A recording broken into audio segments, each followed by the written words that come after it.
Last month, Statistics South Africa released both the gross domestic product and unemployment figures for the fourth quarter of 2015. It is clear from these figures that our economy is slowing down and struggling to absorb work seekers. Agriculture, forestry and fisheries, mining and quarrying, as well as manufacturing, all experienced negative growth in the fourth quarter of 2015.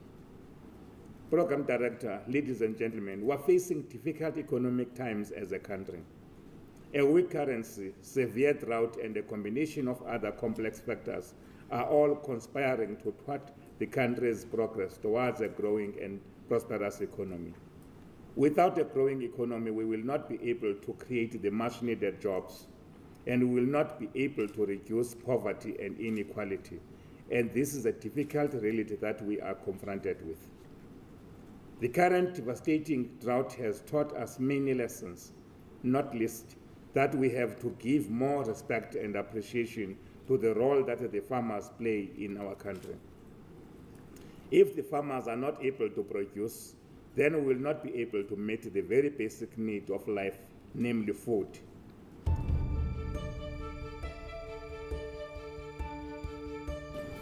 We are here talking about farming, but we take a defeatist approach. How do you talk about farming and not have as an opening agenda the land issue? Where is going to farm on a desktop? I see a lot of doctors here. It's a very intimidating crowd of doctors. Why have we made it too intellectual and not go to the basics? How do you farm without land? Why is the land not at the center of this discussion? Why is the water not at the center of this discussion? As an opening, just so that we know what we're talking about. First of all, we talk about availability, we talk about affordability, we talk about accessibility, and we talk about nutritional value. And that one, a lot of the times, we leave out of the system. But what does that mean? That can burden national health, weakens economic, social, and cultural fabric of a nation, improve productivity, economic growth, reduces health. And then, if you're looking at the availability side, the drought dynamics, logistic dynamics, environmental issues, complexity of our food system, alignment of policy, supply and demand at the end, affordability, exchange rate dynamics, price dynamics, trade dynamics, the free market system. That's a very important one. Recently, or currently, there is King 4 codes of governance that are coming out, and in those, the King 4 is promoting the outcome perspective of reporting. I think it is the attempt is to move from just looking at only financial performance and other hard numbers just around the organization, but to look at the broader picture of saying the activities that you are doing, to what extent do they splash to the areas, the space, the stakeholders that you are dealing with. Probably a couple of issues that needs to be addressed or that we should strive for. The one, and I'll just quickly name them. The first one is sustainability. I'll come back to that. It needs to be inclusive.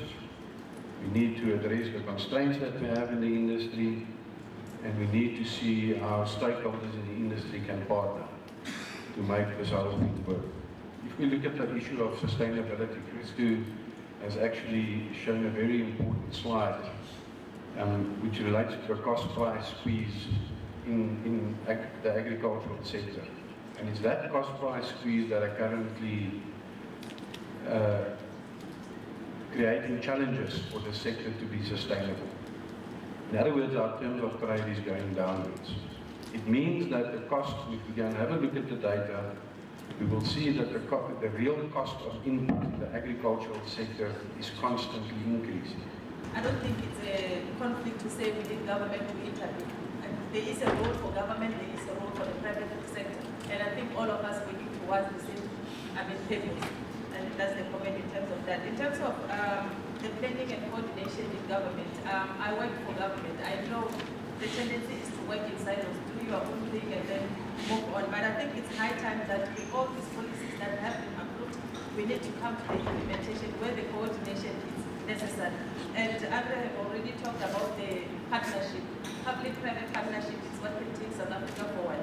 And as the fruit industry, we have a roundtable called the Fruit Industry Roundtable, where government, where labor, and ourselves sit together. And one of the good things that have already come out of that is that in terms of prioritization for the export markets, we have already started prioritizing the markets that we as the industry see that we need to access, but then it helps in terms of government focusing their effort in negotiating in the right market.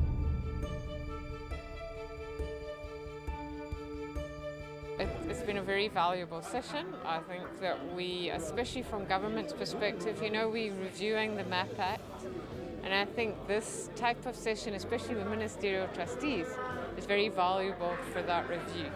And I think also this idea of the trust, there's a history to the trust that's really important, and the idea, one of the suggestions was that all commodities should have trust, but that then ignores how the trust came about. We'd have to really think about that. But I certainly think that I really appreciated the proposal on the task team, the proposal around the possibility of a centralized body or a one-stop body for transformation in our industry. I think it was a very good event.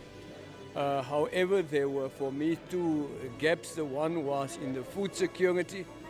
The definition of food security as defined here today clearly demonstrated means that people should have economic and physical access to essential nutritional food. It is clear that farm workers don't have that access economically because they earn 128 rand a day.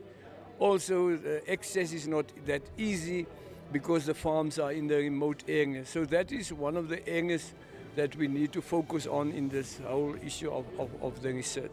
For the first time in my 14 years of being a farmer, one had an opportunity not to speak only to the industry people, but also to be face to face with the minister so that we could tell him what our challenges are, what our frustrations are, and to suggest as well what could be done in the future, particularly with regard to transformation, because it is a very burning issue amongst people who are already in the farming and the aspirant people who want to get into farming.